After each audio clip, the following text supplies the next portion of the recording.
first. We have Rennie Hero first. Yeah, so like we were saying earlier, this is going to be Hero, the Aegis player, and then it's Rennie, the Shadowken player, who's been, been showing dominance this whole entire tournament so far.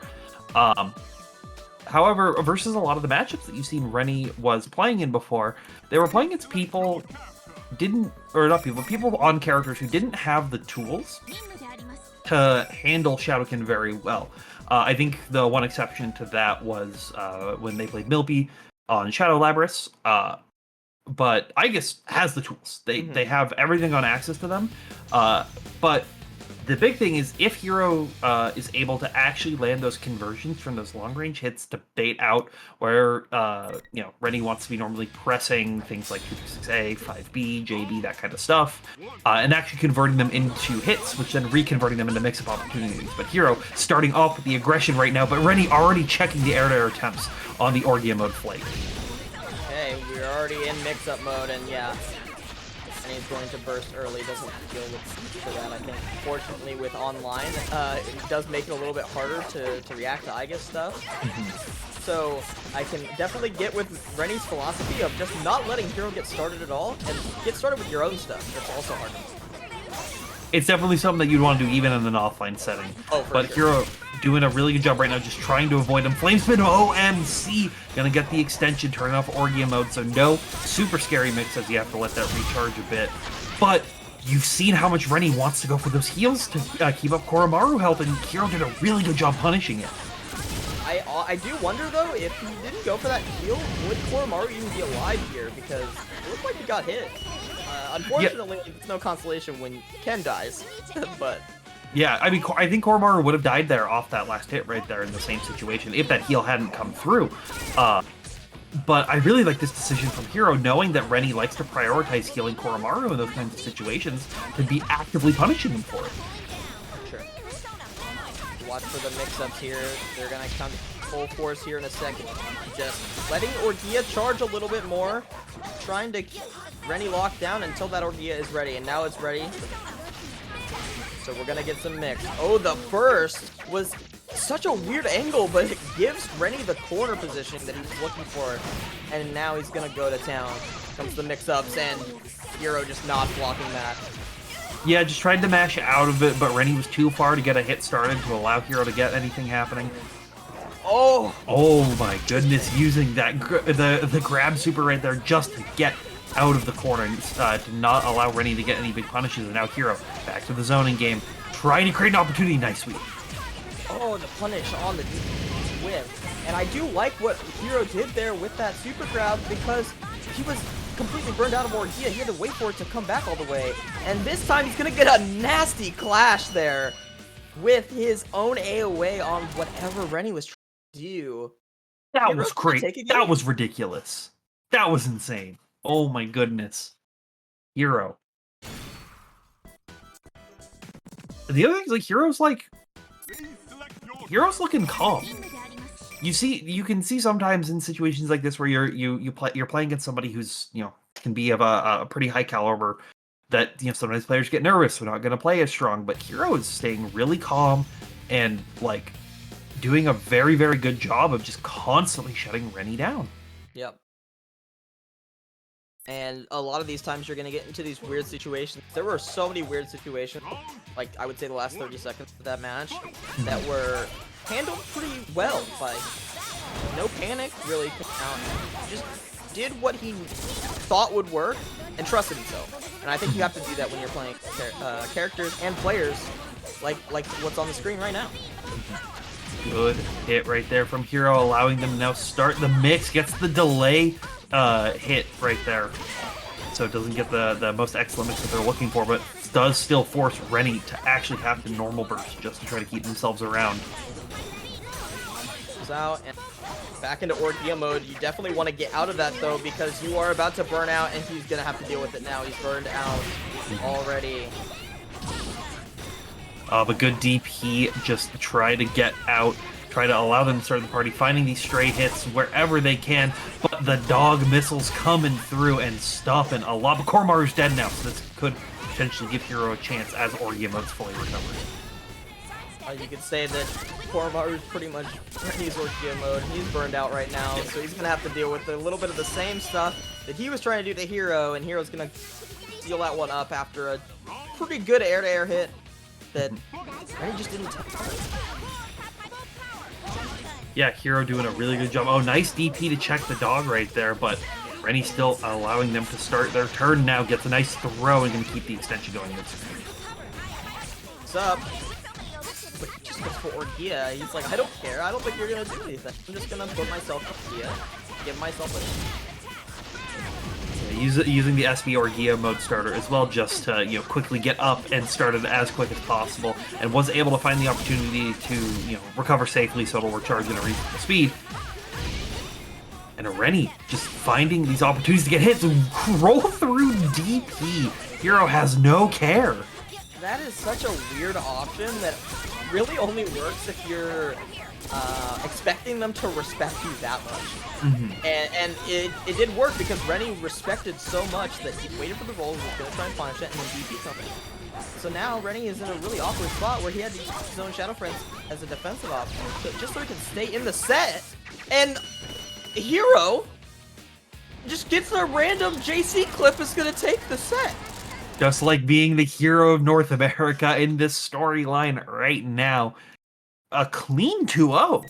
Like, Rennie, in previous games, you've seen Rennie, like, trying to make these large comebacks, trying to do, like, having a very dominant control of some games, but Hero just did not give Rennie a single chance. It's going to be them moving on forward, and then they will have to end up playing the winner of Megaki and Gold. Here, Megaki Gold are now in the lobby. This will be our other winner side match for the time being. Yeah. And like we were saying before, this one's interesting. I think with how Gold thinks about the game and how they sort of represent themselves in their game plan, it can be, I think it might actually be one of the strongest defenses to fighting someone like Megaki. Right. So I think there is really, really good potential for Gold to maybe steal some rounds that you would otherwise not think of just by being able to get through and actually challenging Megaki. But we'll have to see, because right now they're both backing up full screen. This is exactly where Megaki wants to be sitting at the zoning, using the Garus, constantly shutting the dogs down, and Gold just holding down back, waiting for their opportunity to find a single gap. I think, honestly, Gold is also just looking at patterns here. Megaki... I even noticed a small pattern there with what Megaki... Garu, throw Garu, jump, shoot on the way down, then throw another Garu. So I think Gold was trying to time it out, figure out what was going on, but unfortunately, run up in the corner. And this is not a very good position to be in after getting reset. You mean the position of losing the round? Where does health go? I don't actually know what happened. They got reset in there. Yeah, I do know that he got reset. I just mean, like, how did you get in there? Like, how did this happen? Yeah, definitely, check the VODs. I'll have to go back to that one.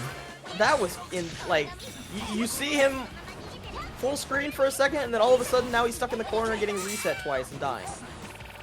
And again, full screen. Yep. But now they're turning on the aggression a little bit more. They're seeing that what Megaki wants to do. They recognize that exact thing you're talking about. Throw Garu, jump, shoot, arrow, and immediately found the opportunity to jump over it and now get their game plan started. But Megaki going for the instant blocks, just being very patient to defend against it. Yeah, he just wants to beat her, it seems like. He's just like, whatever. One of these days, I'm going to get out of this situation. Maybe I'm going to get out of this situation. And now I've got a bunch of meter to work with, set up Magarula and go for an attempt at a unblockable setup, or just go for a mix-up. But falling JA, Gold doesn't care. Yeah, he's gonna seal that one up without using Shadow Friend. Yeah, that's the big thing, like you say, with especially for Gold's usage of Shadow Frenzy, but Shadow characters in general. saving it for this third round. If you can find an opportunity to land a hit just like that, you can potentially use Shadow Frenzy for big advantage, but Megaki forces a burst out now. Resetting the zoning out, and as soon as they change their pattern, Gold's already ready for it. Up dog spins coming through to check Megaki, now pushes them all the way to the corner. One hit. Mix-up goes low. Dead. He could be dead here. Will we see the Shadow Frenzy come out? Yes, we will. Yep. And P, super, and this should be... Yeah, Spear of Destiny clutching it out at the very end, and that's now Gold up one game. Yeah, and I'm wondering if I'm pretty sure that Megaki play Shadow. He's not going to switch. I wouldn't have been surprised if maybe he tried to play Shadow Yukari, but I think you want to be picking normal Yukari here, just because you're already going to be leaning more towards playing defensively. If you turn the aggression on too much, the Shadowken can do a pretty good job of shutting you down from doing that, right? So I think playing the normal Yukari, playing a lot more defensive is generally the right move, as well as it gives you a slight safety valve with Awakening. You can already see after that first game, Megaki is changing his pattern. Sometimes throwing Garu and doing nothing. Garu did nothing and threw another one, trying to catch Gold off guard, trying to get in here. But you can see Gold is more than willing to spend the first 30 seconds of a round just holding down back full screen, waiting to figure out what Megaki wants to do, and then from there, like adjusting the game plan and stopping him accordingly. But right now, Megaki off to a good start, getting the nice arrow hit into the one more cancel. It should be big damage. That was pretty spicy, and he's gonna go for the air dash forward K. That should be a good round. Yep. Gold was so close to a Persona Break. Portion. Yeah, even if you get the Persona Break, it is still like it forces the Yukari player to play slightly differently, but their neutral still oh so impressive. Yeah. Still having access to all the B arrows available to them. Like that big hit. Wow. Showing that Yukari's a happy chaos-like right now, just with these constant big hits. Finally gets close enough. Gold bursting out, trying to stay alive, and now trying to see if they can find a new pattern. So much HP up.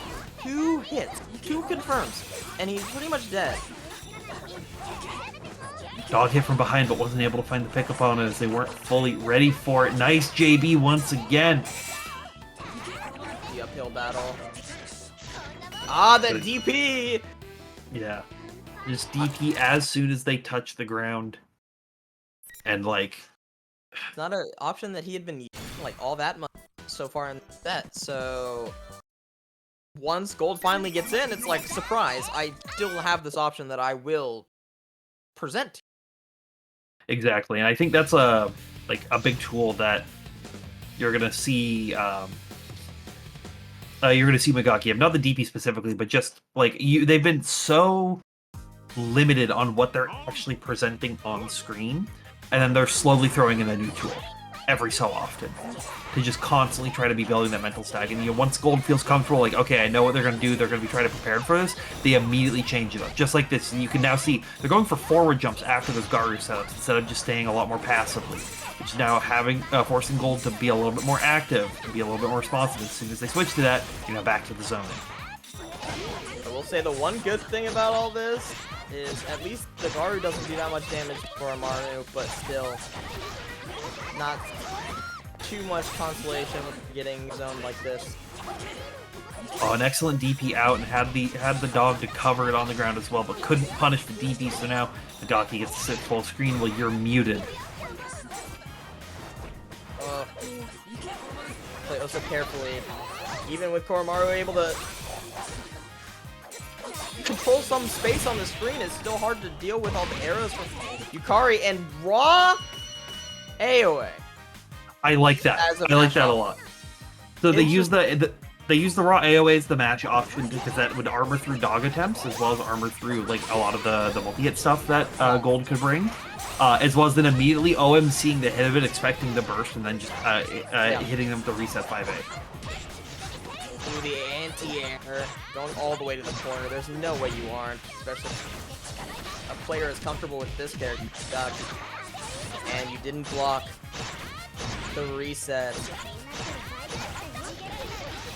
Taking a lot of damage. You're not dead, but you're dang near close, and unfortunately, Gold is gonna just wind up getting shot down from the sky. Migaki taking this 2-1 after that dominate first.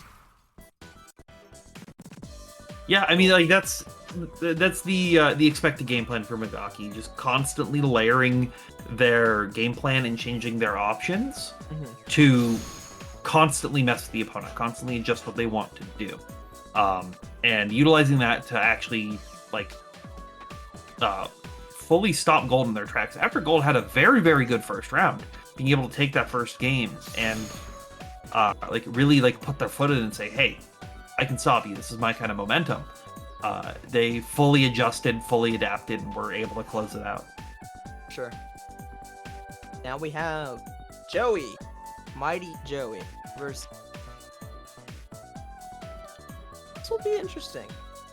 Yeah, it's gonna be interesting. I'm trying to remember if they played at Frosty Faustings offline. I don't think they did. Just with how the bracket path went.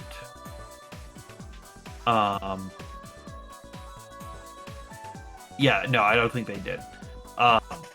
And so when these two play normally, though, it is interesting because you have someone who is very, like we've said early when Joey's been on camera, very fundamentals heavy with their Teddy gameplay.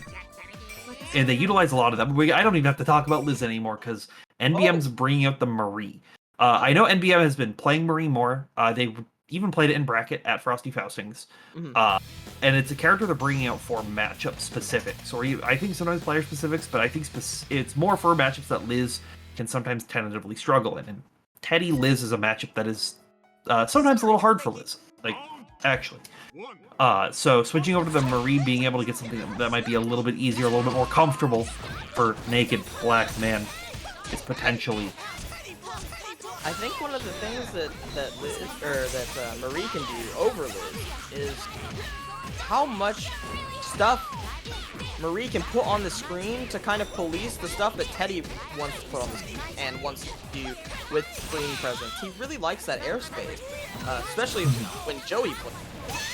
So the fact that you can put up like storm clouds and chocolate and stuff and kind of like specific areas on this pretty good for this. Yeah, it really like allows you to sort of control the chaos by bringing in your own chaos. You know, sort of fight fire with fire. But here we go. Oh, try to go for the reversal super, but Joey wasn't having it, baiting it. Now going to get some big damage here. Oh, you're alive. He's going for the reset, but the Teddy vision, it's gonna seal that one up. Those Teddy visions, man, they just come out of nowhere. Well, they come out of the ground. Oh, I love that. See, this is exactly what I was talking about with being able to police, like, what Joey wants to do in that airspace, using the cloud to stop that movement. So good. Oh my goodness, what a great hit. After that fatal counter 5B, tossing them into the curry, which to just give them every single status effect, so you had so much damage. What a throw.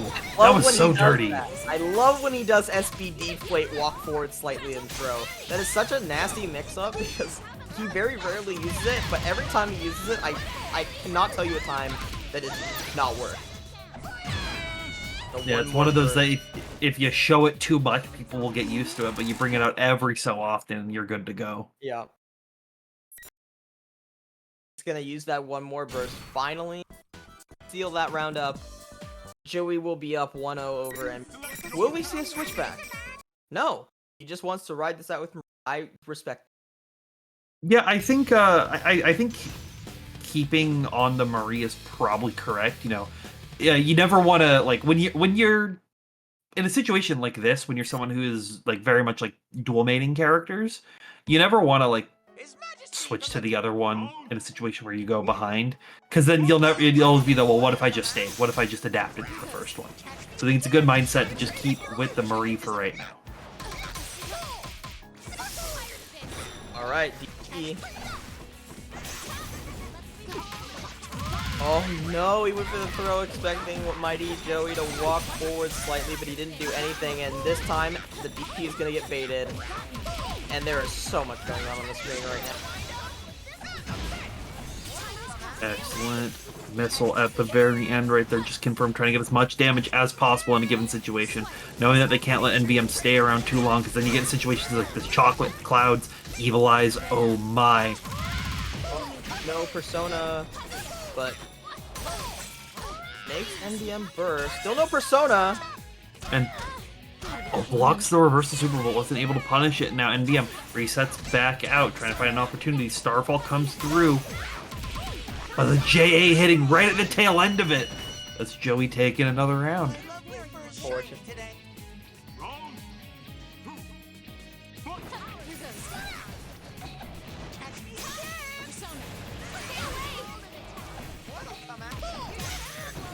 There we go, nice sweep right there. It hits them into the chocolate, but not able to find the big combo that they're looking for after it. Nice anti-air. Yeah. Gonna get full extension here, yep. Set up. There it is. And the chocolate goes off the screen for a microsecond. You have to pay attention. Wasn't there. The sweep is gonna be a setup, but Mighty Joey, wonderful call out. Gonna take that corner complete back. Yep. Stay away. DPs to get himself into Awakening. So good right there. Gets the OMB as well. Has 70 meter on deck, so should be able to deal a bunch of damage here with the D missile, but they're not dead just yet. Knock But knock! the throw will do it. Oh no, NBM. Joey just too. It's too mighty to be taken down. NBM, unfortunately, here at 7th. Joey will continue moving on. Yeah, that was an excellent showing from NBM, able to clutch it out all the way into the top 8 of this like overtly stacked tournament. So excellent showing from them right there, and definitely you'll be seeing more Naked Black Man coming through in future events. But up next, we got Kyokugen versus Maxa.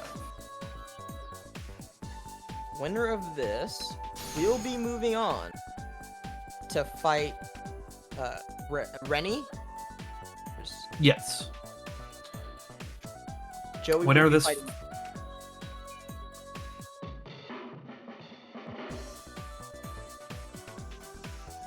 Yeah, so like I said, Gold and Joey are going to be playing in the next part of losers quarters. Winner of this fights Rennie. It is, this is another one, like we were saying earlier, it's going to be pretty interesting.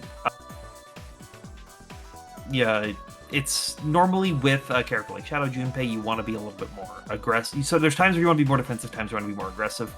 But in a matchup like this, where you're going to be seeing Kyokugen want to be constantly steamrolling, constantly just trying to build up the axe momentum to the fullest degree, you do have the potential for Maxiv to try to want to meet that aggression, and it'll really just come down to if Kyokugen can capitalize and punish on it early on. I could potentially see Maxiv going for not what we've normally seen from them, because normally when Maxiv has been on, they've been very willing to just go for home run setups without burning Shadow Frenzy, and then using Shadow Frenzy to close out rounds. But you can potentially see a shift in that, knowing that how much Kyokugen's gonna want to W key to really start their aggression. Yes, he does. He does hold forward quite a bit. And I think in a matchup like this, where you don't really have to worry about projectiles as much, you will probably see Kyokugen holding forward a lot. He's gonna get those Ariadne setups, throw a string or throw a ball, and then force his way face. So Maxev may want to save that burst for a defensive option or on his first hit. go get as much value out of it as he before he inevitably gets pushed. You know, another awkward. Love to see early chain knuckle in to grab. I feel like he's listening to us. Yeah, might have stream moment, might want be trying to get the commentator power up, but sometimes that can also become the commentator curse. Right now, Kyokujin at yellow X, finding another good hit though, and should be able to pop right into red X here. And and the one more, I think he was expecting a burst. But yeah, it'll be interesting to see, you know, as we've been saying, oh, not able to punish the guard cancel right there, unfortunately, but still finds the interaction afterwards. Like I say, it'll be interesting to see, like, because normally when we've been seeing Kyokujin on camera, they have been prioritizing axe levels over burst almost every single time. Like, axe levels is the #1 thing for them. Hey, what were we just talking about right before this? Yeah. Maxev early is that Shadow Frenzy because he wants to get into Victory Cry as fast as possible this round, so he can get some momentum back. Now, Kyokujin down to Axe. He's gonna have to work that level back up. But that hits a good start for it right now. Gonna keep it going down. Sitting at yellow X. Only needs one more good grab into the overhead, but still can't build up just yet. Watch red X now. Oh, he didn't even do anything fancy. He just went for the guillotine. You're dead off this for sure. Not going to let Maxev have any chance to get back into this game. Yeah, Kyokujin. I was gonna say, like, I don't think you needed the OMB there, but it was final round, so it's like, yeah, no, that makes sense. I think it might just be like that specific routing. He's so comfortable doing OMB there that he just maybe to his detriment sometimes. I'm not 100% sure because I haven't seen him ever lose after doing it, so I don't know if he ever does it and it gets punished. But true, it has always consistently been something that they're doing when like as a round kill option or as like a very close to round kill. So I don't think it's really come them to bite them for burning a burst early on like that. But potentially Maxev might need to change it to see if they can get into that kind of situation. But right now Kyokujin looking like they want to keep the snowball energy, but we'll have to see who can fully come out on top here. Kyokujin very much playing towards that momentum style. It might just be a player character match that works in that case. He's very comfortable playing momentum-based style where he's willing to spend sources to his axe level and mowing. Good check right there. Going for the OMC mix, checks the toes once again. This time blocks the overhead, but won't block the low afterwards. I say I knew it was coming, but could have asked me to block that and I wouldn't have been able to. I could feel it coming, but I was like, I'm not blocking. I can feel it coming, but I don't know when. And nice throw right there. Want to have the orb pick up as well afterwards? Oh my goodness. Perfect.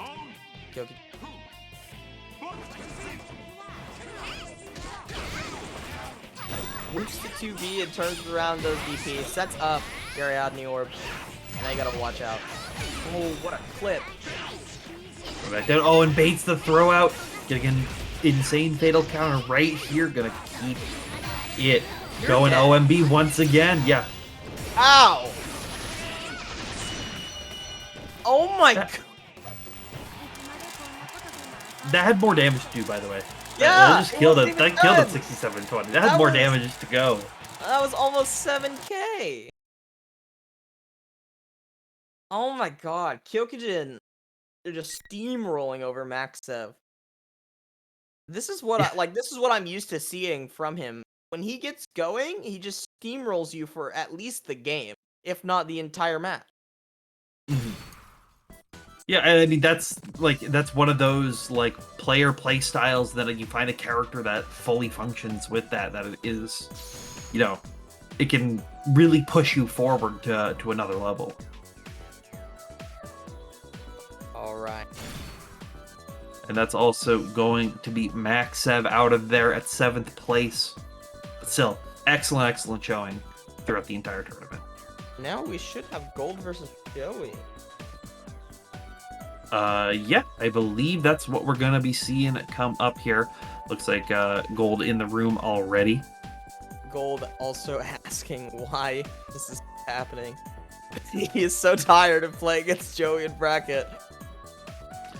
You're playing Persona. Your chances of playing Joey in bracket are pretty high.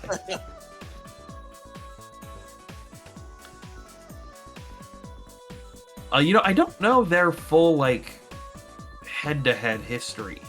I couldn't tell you either, but I do think that Joey probably comes out on top often.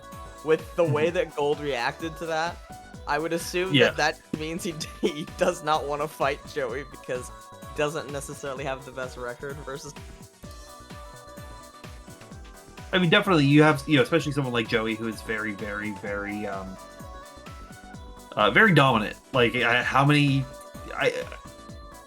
Joey's the only person in Persona right now who's gotten 2nd place at 2 majors in the current patch. So definitely it's interesting to see. But yeah, you take a look at this bracket right here. You can see our previous history. If you've missed out on a couple games, Hero was able to take it over Rennie. Megaki took it over Gold. They'll be meeting in the winners finals coming up soon. Joey was able to take it over Naked, Black, Man. Kyokujin took it over Max Sev. So we got a couple great losers quarters matches coming up soon for you as we're waiting for Golden Mighty Joe to get in here. Look, there they are. And while we wait for this match to start, I do want to chill the match. True. I think we still have codes that have been written. Enjoy it if would all redeem codes. These players deserve. These games this are is sick. So they've been insane, basically. Like, these are people who are like constantly slugging it out. So if you want to hit those codes, you can do !point chat.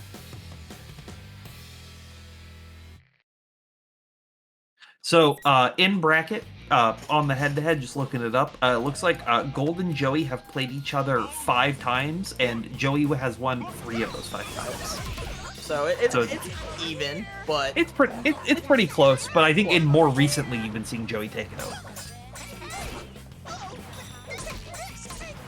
Already, Joey in his spacing, and oh, what a punish! And he's so ready. He's so ready. That burst was so unfortunate. Getting the burst out right there, setting up the smoke bomb, and just doing what they can right now. As soon as Koromaru gets up, they're immediately punching him down, just trying to get any damage where they can. But Gold finds a run up to punish that, get some good solid damage and good Okizeme. But DP that is actually such a good DP for dealing with that, because you don't even have to really guess what side it's on. It just deals with it and puts them in rage. You can't block, and you have to hold all this damage. Yeah, excellent DP right there, just from Joey, quickly using that take over the game. But now, dog pressure coming through. Joey staying a lot more patient, tried to IV that, but the slight delay timing on it allowed Gold to find a really good hit and put him back into the corner. It's up again, and this time the DP will be punished, but not too heavily. Joey's gonna get first. Here we go, knocking him down once again. The poison on, and that's big. Now here come the buckets. Watch out. Uh-oh. You got thrown during the bucket, so here is a throw extension right now. Going to be putting him down. You're going to see missile once again, just setting up item toss, but nothing crazy this time. Just mech coming down. Mech number 2 here. That mech wrecked him. I wasn't expecting that mech to actually to be able to just kill off that one quick interaction right there. I honestly thought that Gold was gonna block it. I thought he was just gonna sit there and block it, but he tried. I don't want to say disrespecting, but he was trying to get through and hit Joey before that came out, so he didn't have to deal with it as much. And it just don't. Mhm. Round one. Fight. But here we have it now getting into the thick of it. Joey just trying to do as much damage to Koromaru as they can. He's actually just beating up Moro. But you can see from that Gold now trying to prioritize the heal, and that allowed Joey to come in once again and try to start their game plan, start trying to strike through them a little bit, get these item tosses going on. Gold doing some good gauge management for Koro. Heals and then calls him out, so he heals back just above half. Has gotten hit a few times. Joey getting a hit, forcing first Gold, and now Gold trying to find his way back.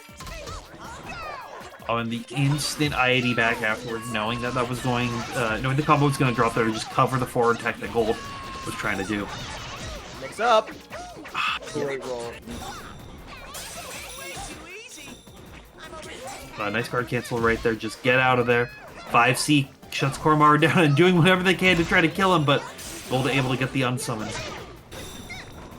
Joey is definitely being careful with how he was moving there because he knew that he had thrown the ring powder on the He didn't want to accidentally hit it. Holding all the nice pressure. roll. Oh, the roll through. That's gonna be death. Joey had a good roll, but Gold ready for it to snipe him down at the very, very end. That's only one game out of this set right now. There's still potential for Joey to come back, but Gold might want to use that momentum, being able to clutch that one out right at the very end and take even more. Except the soda, he's got that as a throw though, and it's gonna be a full conversion off the counter hit. And now you gotta hold the mix. Oh, and you didn't hold it correctly. Yeah, potentially, you know, like we saw that DP early on from Joey right there on that mix. But they haven't done that again since, and Gold has definitely presented some situations that could have been DP'd out of there. So it'll be interesting to see if Joey does want to shift back over to that, or if they think Gold is gonna like attempt to bait it out. Oh my goodness, he's dead off this. Yeah, into the Shadow Frenzy, drops it at the very end. Uh-oh, gotta watch out for the barrel. Oh, and this time he baited the DP again. And I was going to say, I think the reason Joey was using it less, because the last time he was in the corner, he attempted that against the mix-up, and it got blown up. And you see it again get blown up there with a roll-through. I think Gold has made the adjustment to not get hit with it. So now Joey is thinking about using it even at all. It's so much going on with if he should or shouldn't. It's so good if he does because of the rage, but if he does it and it gets baited, it's just such an awkward spot for you to get.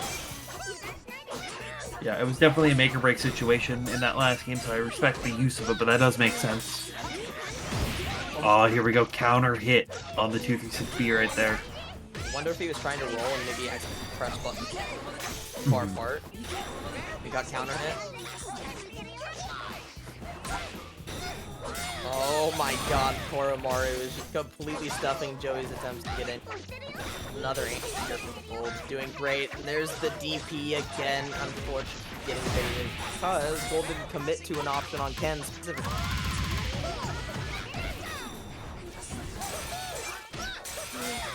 Alright, good checks. Gold now pressuring Joey in the corner once again, grabs him out instead of going for any high-low. It should kill off this as well. This is a really scary situation, Joey, because Gold still has friends. Yeah, And Gold still is. ready. Not only is he ready, he's at match point, so he just needs to be able to pop that frenzy to get one hit of solid damage. And that could potentially mean game over for Joey here, but we'll have to see. Wash. Patient. Out. No, but he flies it and throws. You gotta be careful. One bad burst could spell the end of the game. Okay. There's a gold burst right there from Joey. Now trying to take their turn back. Bear spiral in it, but the DP still hits. Gold now really only just needs one, like, just button hit confirm Shadow Frenzy. You're gone. Let's see what can happen. Rage coming through. That is the worst thing that could happen for Joey right there. He accidentally rolled into it, and he actually might just die off this. Oh, he dropped! Big punish! This is a huge comeback potential. No damage. OMB get even more as much as possible, trying to build up that poison missile coming down. And it kills! That was such a sick combo! The combo was hype! Round final. That was insane.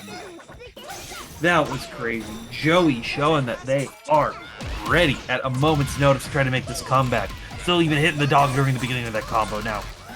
Forcing gold back in the corner. If you're gold, you've got to be at least a little bit about how that last round went. You had the possible game-winning hit. I don't know if it would have done enough damage, but you drop there, and the drop comes on your DP, so you get hard punished into a one more burst combo.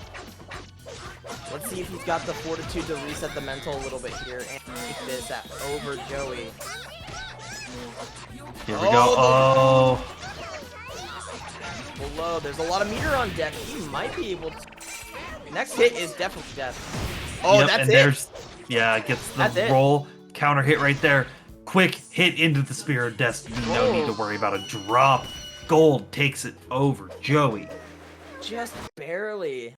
Was able to reset that mental a little bit and keep himself in the game. He didn't let it get away from him, even though it was an unfortunate drop.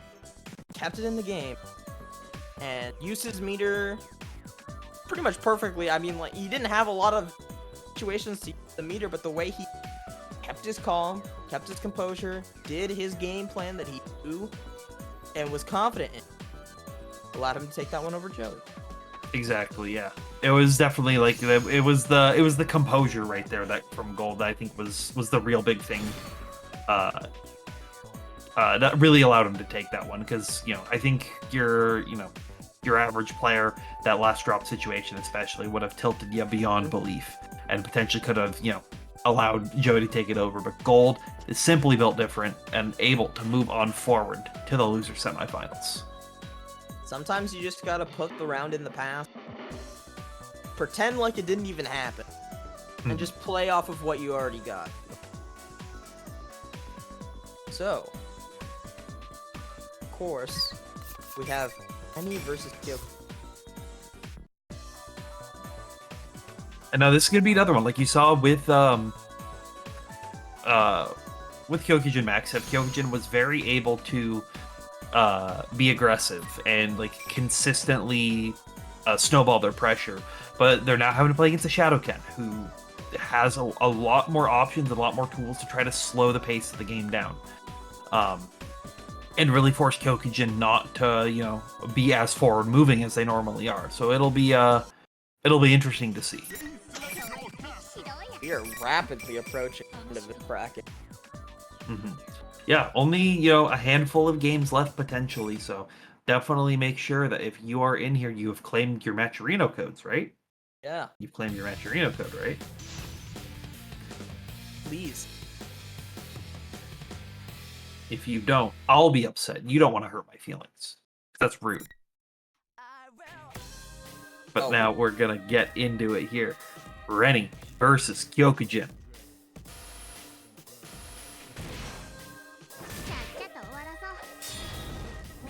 Now, I know that Kyokujin doesn't match up, so we'll see how he does, but I can definitely see how this matchup could be frustrating for a character that needs so much momentum like Lazarus. As soon as you get hit with it, it feels like you lose any momentum, you wind up losing all your actions. Yeah, it can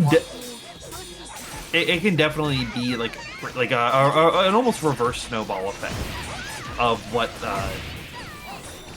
of your normal game plan. So it can be, I can definitely see the frustration. Forces a burst out there for Kyokujin though, trying to get a chance to come back, try to build up the axe where they can, and try to OMC out of it as well, but got guard canceled out of it, and that's going to be Rennie with another solid combo. I think Rennie was very smart for guard canceling that, because that's the mix-up that a lot of people struggle to deal with from Kyokujin. And instead of even trying to deal with it head-on, he just guard canceled out of it when he saw that specific situation come up. I wonder if he's been watching matches, but he knew. He's ready. We're going to get to Red Axe off that super. Oh, jumps right over the pole arm. This is good for Kyokujin. He's got a chance here. Another good hit, tries to back dash out and attempt to bait out a DP, but it doesn't even matter with this hit into the bowl to close it out. That air throw was insane. It was ridiculous, yeah. And this is big for Kyokujin. He's got Red Axe and he can keep it for a while unless he baited. This is scary. Gonna go down to at least yellow. He might go down to green. How long the combo? Yeah. Oh, the delay tech hit right there actually pushed him all the way down to green, as unfortunate. But now, trying to stagger through once again. But Rennie just constantly blocking, finds a way to air dash out and checks with a JA. Oh, low check. Uh-oh. Yeah, here comes friend. This is gonna be weird. I don't know if this actually killed. I think in Awakening it might not. Yeah, No! still alive. Okay. Oh, the anti-air is so on point there. And we just ready for it. It would have covered both teching forward and teching back right there to fall down. But Kyokujin still has burst on the table and isn't, you know, in a terrible spot right now. Does have green axe, but if he can get some hits and get up to yellow, he can really set himself up for a possible win. A good throw right there, blocks the overhead, but won't block the hit immediately afterwards. There it is. OMB. I knew it was coming. That's why I thought he could win this, and he's going to take it with the super. Game 1 over to Kyokujin. Yeah, Kyokujin putting in the work, keeping it calm. But you could see how scary that was for him as a Labrys player. Having to deal with the amount of pressure that Ken puts out, especially in Shadow, it's so hard to keep your axe levels where you want them to be, as compared to pretty much, like, I would say the other lower tier matchups. Like, the two top tier characters are really good at keeping Labrys' axe level in check, because they don't let her play the game. I'd actually argue like all the top tiers are. Mm-hmm. But I'm just like thinking of like, you know, the conversations of who's top tier, and basically every character, I think, besides like Shadow Mitsuru, and even Shadow Mitsuru can, it's just a little bit more of a obtuse game plan for her. So it definitely can be hard when you're playing against people who want to be playing the top tiers, who want to be playing the consistently strong characters. So, and that just goes to show how much Kyokujin has like got this game, like downloaded into their brain to be able to pilot through matchups like this and still come out on top. We will see if Kyokujin can heal up, or if Rennie will bring one back. I think Kyokujin would like to make this as quick of a series as possible. I don't think he wants to play Shadow Ken much, because he's got to play another one even if he wins. See right now, just stagger pressure coming through so far, but Rennie finds another solid hit. It's going to lead into the dog next time, but Gold bursts out of there saying, no thank you, I'm good. Tries to OMC to keep it safe, but still gets guard canceled out. Rennie has now done that twice. Does not want to deal with the mix-ups at all, and he'll be getting hit down to blue axe. This is really rough. Even the gold burst isn't enough. Oh, I like the attempt of the bull. One more cancel right there, but the throw from Ready to punish it was so on point. But they're not out just yet. Dog. Okay. Oh, this time no. Peter to one more cancel. Tries to go for a sweep, but Rennie going to E and steal a round up for himself. Still has Shadow Burst on the table as well. Good sweeps early on coming there from Kyokujin, just trying to set up these orbs right now, just trying to get anything to lead into big damage. But Rennie staying really cautious just to block. Kormaru health looking low though. Might see a combo. Oh, missed the fight. Yeah, missed the 5B right there at the very end to be able to go into DI, I believe. So that's gonna give Kyokujin a lot of time, but solo spear comes through to knock him out. Still solid damage. Definitely not as much as he had Koro though, so kind of okay with that. The Kor's back, fully healthy, had a nice nap. awakening, so we're gonna the defenses, but not. Oh no, the drop! No But not punish. able to get a punish in time, so the DP comes through. But Kyokujin is still potentially in it. Gears coming down. Now you should be a big combo. Oh no, the air to air. Yeah. It's so hard to deal with JA from Ken. Take that one. Honestly, I'm surprised that we didn't see Rennie Shadow Frenzy off of the earlier hit and go for a super just to seal it up. Made it a little scary for himself, but he does wind up sealing that one up. Yeah, you wanted to put on a show. Didn't want to hit us with any of those, when Shadow Frenzy combos you see all the time. Got to see some honest neutral. As honest as you can get when you're fighting a 2v1. Yeah. Well, it's like it's just the dog. What's the dog gonna do? So we.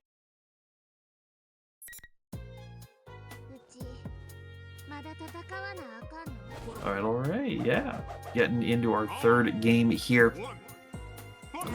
Up 1-1, or currently, yeah, there's 1-1 right now. All right. Oh, nice DP early on for Kyokujin. This is actually gonna be big. Keeping them now into the corner, having to hold on to this. Gets caught with the orb as well. Okay, we're close to red. I can feel it.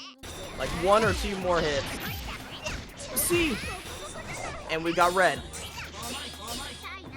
This is a great spot for Kyokujin with a great read on the jump back.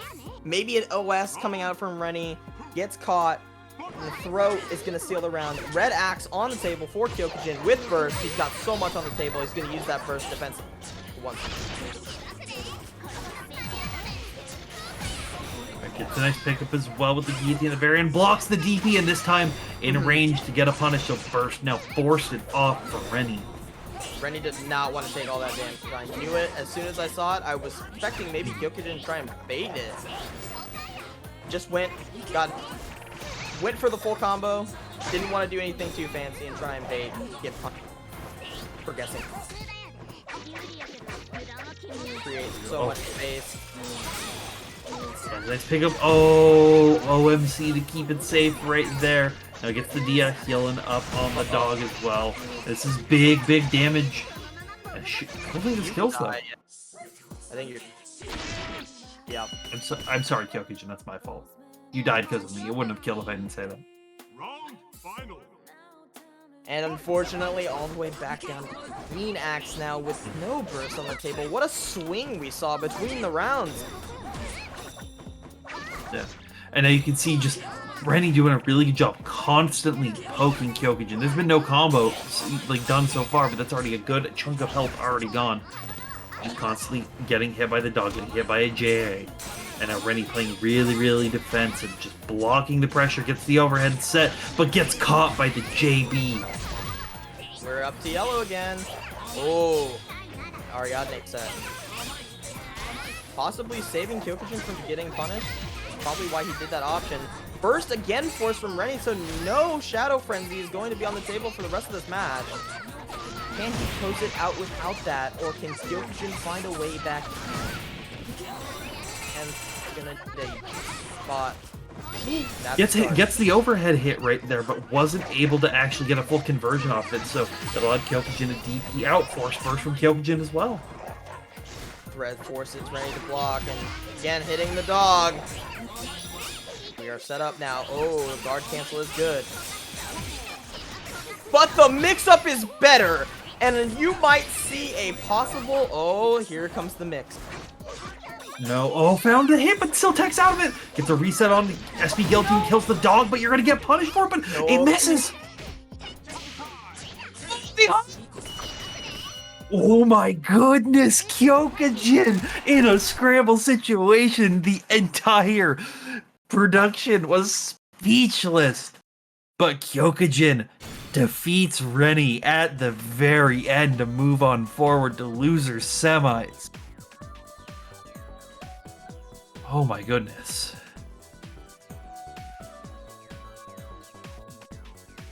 My heart's beating 1,000 miles a minute right now after that game. Was insane. That hop call out honestly, like, it wouldn't have won him the game on the spot if Rennie did not get counter hit.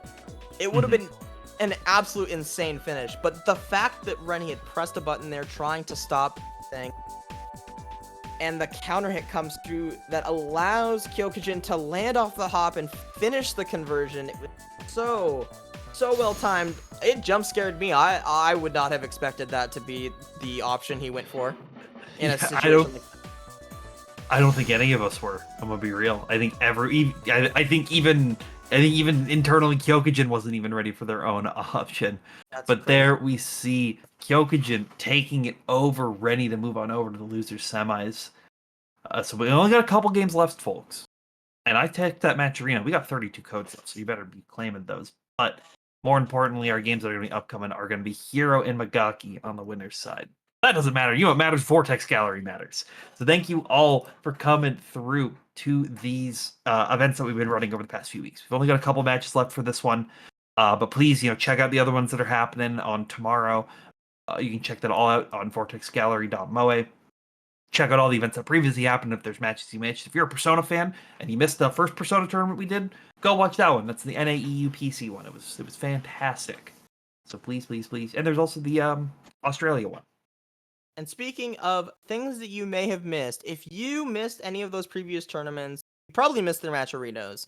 And you should go check out those match arenas as well. But if you ! Match arena in the chat, you're going to be to this tournament match arena. There, as we said before, are still codes that are available to be used. So please go use those up. These players definitely deserve that extra money from those codes. They've been playing absolute insane Persona today. I'm having so much fun watching. So please support these. As always, you can also support the wonderful people who make this event happen by checking out the Vortex Gallery store over at 956pro.com/shop. It's featuring a bunch of new designs. These shirts are fantastic. I own 2 personally, and they're some of my favorite shirts that I own, and I'm not even paid to say that. That's how much I like them. But please make sure to go check those out. There's a 20% off code that's available on the website as well. So if you're trying to save a couple bucks while trying to buy some shirts, please make sure to check those out. And of course, 86 just restocked all their Persona merch. So if you are a Persona fan, and especially if you are playing, any of the main characters from Persona 4 in Persona 4 Arena, there's keychains for all of them on this site. There's pins for a couple of the characters. There's even Persona 5 merch. You can go check out all the shirts and stuff that they have over there for both games.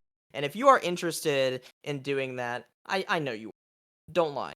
You can go over to their site, www.86.com, and use code VGP423 for 15% off. I just used this earlier, so please head on over to them and thank them for sponsoring us. Get yourself some stuff. And lastly, I want to thank the wonderful people over at Slashback for their event happening down in San Jose, California at Guild House. It's going to be happening on March 18th and 19th, featuring all your favorite games for this 2-day anime-focused event. Got Guilty Gear Strive, Guilty Gear Exart, Guilty Gear Accent Core Plus R. You got Grand Blue Fantasy Versus, DNF Duel, Under Night in Birth Exhalate Claire, Blaze Blue Central Fiction, Melty Blood Type Lumina, and it wouldn't be a tournament that NorCal's running without Mobile Suit Gundam Extreme versus Maxi Boost on. As well as there's going to be a Persona side event happening on Friday the 17th at the same venue. So please come make sure to check that out if you're in the area. Registration ends tomorrow, I'm pretty sure. So you're running out of time. Please make sure to register. You only have about, honestly, like an hour and a half left. We don't have much time left before we get into this next game. No, we do We got Hero not. versus Gaki. Winners finals, first to 3. Now this is interesting, right? This is interesting. In my head, I had Rennie winning this. I didn't think Hero was going to be able to take it 2-0 over Rennie. Call me a doubter, but hey, it's just what I am. And in my thought, my process is like, oh yeah, Rennie probably lose to Megaki because just it's Yukari versus Ken and Koromaru. Generally, it's pretty Yukari favored. They handle a very similar range, but Yukari has a lot of better tools to be able to handle it. But this is now Aigis versus Yukari. As we were mentioning earlier, when we first saw Hero and they had played Karma, one of their other training partners is Thunlunk, who we just saw earlier on in this tournament. Or, yeah, we did see earlier on in this tournament. Who's one of the most consistent grinding Yukaris in North America. Like, they're playing the game, I think, literally every day. So Hero knows how this character wants to function. They might have the more, like, Thunlunk, player-driven specific matchup stuff that they might have to deal with, but they do know how to fight this character, so it'll be interesting to see what happens here. Already starting out, having to deal with Migaki's special brand of zoning. I don't think I've ever seen anyone zone with this character specifically as well as Migaki does. Yeah, they're very, very much on another level, and they're also on a really good job of as soon as Hero's trying to use Athena to close the distance, immediately just shooting it, forcing a Persona break. But I think so far Hero's been okay with that because now a Persona break of his own back on Migaki and he's in, getting a mix-up, and now you have to hold all this. This is gonna be hard. That's an Orgia mode. Oh, you low profiled the arrow? Yes. With the sweet. Yes. Oh my It is goodness. chest attribute that is low profileable like a few people, a few different things in the game. I know that Margaret can use sword card to low profile that as well. So really good option there from Hero, but he's not able to fully capitalize on it. Will this be a punish? No, not quite. Oh no! So much stuff. And nothing worked, unfortunately. Yeah, Megaki was just ready against every single thing that Hero was trying to do right there. So it was so close for Hero, but Megaki's still able to close it out at the very end of that first round. Oh, and finds a opportunity to switch into Orgia and get that tri-dash going. That's interesting cover dash. Back down. And to police this airspace, but Migaki, arrows are beating this too pretty clean from Hero. He really wants to get into a better spot. And now you see Megaki back to the zoning. Hero trying to utilize missiles, trying to utilize like Gatling shots and 2Bs, just trying to create some kind of opening to either get in or kill off the Persona, but Megaki not having it, and now gonna get a great burst punish combo right here. Great bait. Okay, out of Orgia. Taking this trade. Definitely scary to take trades with this low HP, but sometimes you do what you have to, and finally getting a situation to mix. Forcing the burst from Migaki. Oh, wow. That had so much hit stun that he's able to land and actually fire another arrow. Migaki will take the first game. Yeah, taking the first game, but like we were saying, this is 3 out of 5. There's a lot of room to adapt, a lot of room to download. That's also a lot of room, for Megaki to, create new layers, to make Hero constantly have to try to figure out what the situation is and deal with it. But anything's possible here in Persona. Sometimes you might just get hit with a random 6K combo no one was even ready for. I think Hero breath his game plan going, because the game plan when he's in is not bad. It's working quite well. It's just trying to get in on this character is an absolute nightmare, regardless of the character. Definitely harder for some than others. I think Aigis has extra things really work in her favor, but still hard to get in on this character. But he is in. Now he's got the ability to mix, and he's gonna do it. We're trying to get as much damage off of each of these mixes as possible. Orgia mode allowing it to recharge, but Megaki finds another opening, forcing the burst out to Hero to keep him in the corner.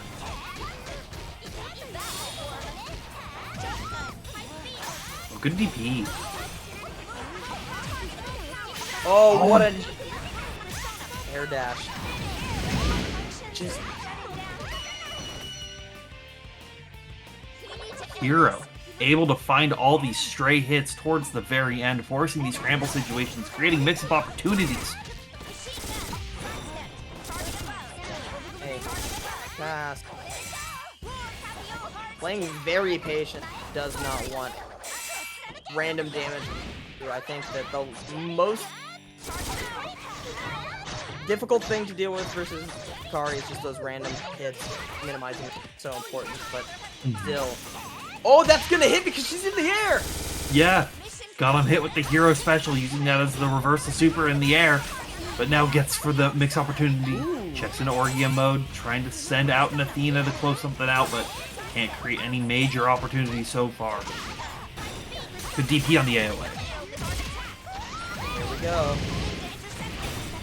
No burst on the table for Migaki, but he's going to guard cancel, and now Hero in the corner. Will we see an interesting Abari option again from him? Oh no, he's gonna get hit with the Gatling JAs. Burst. Momentum. This is on deck this time, though, just trying to get through, but still gets sniped out of the air. And now you have to be careful directly above you. Shoots out the bomb, but finds a JB, but not able to fully capitalize on it. Wanted to burst bait. He saw that Migaki's burst had just come up and tried burst baiting, but Migaki was not pressing it on cooldown, essentially. He was waiting for an opportunity that was better, and he got it. Oh my goodness, these counter hits are coming up so much. Negative penalty available for Migaki could actually be big if Hero can find one hit just like this. Staying alive with 3 seconds left on the clock, tying it 1. Or, yeah, now tying it now 1-1. The patience. Ooh. It is so hard to block all of what Aegis is going to do, so sometimes you have to just let an option rip on defense, but as Migaki, knowing your opponent's at a pixel, you don't really want to just rip your DP like that, because if they block it, it's a guaranteed loss. It's trying to mitigate losses, I assume, in that sort of situation. Fortunately, did not work out for him. Hero trying to make sure they have the appropriate theme music to get the power up that they need. Oh my goodness. Oh my goodness. This Wanna set. be.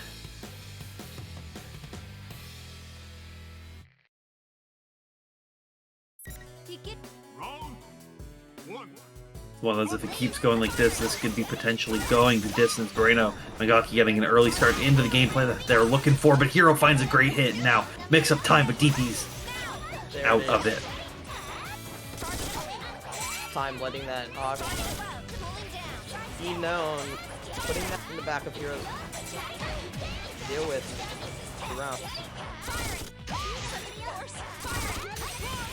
Yeah, right there sets up the bomb right now, so you have to just stay very careful. It's they're unblockable.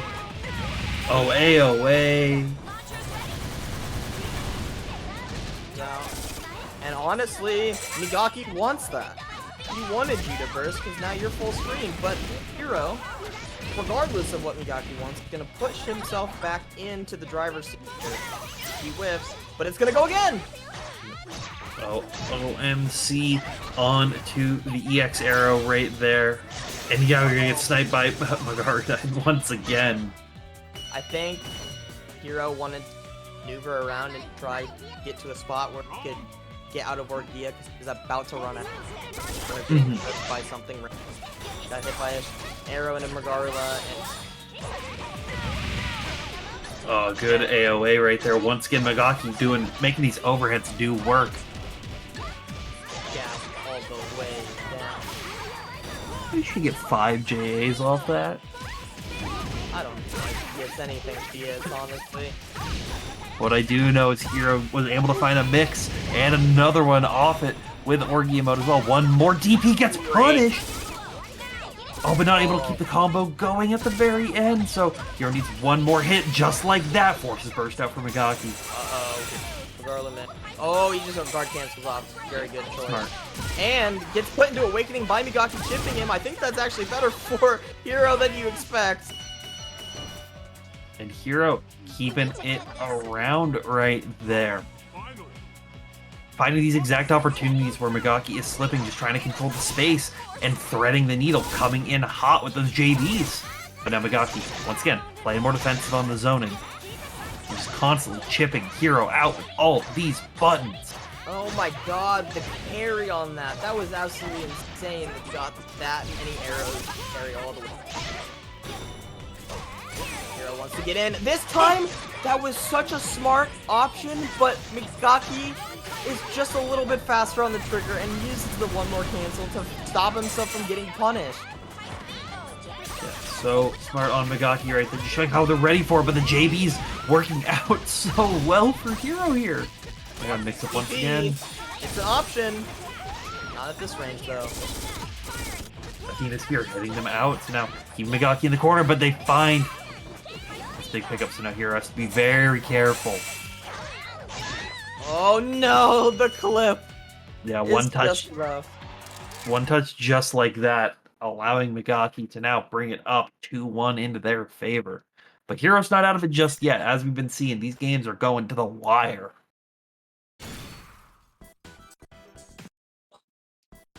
Such a close.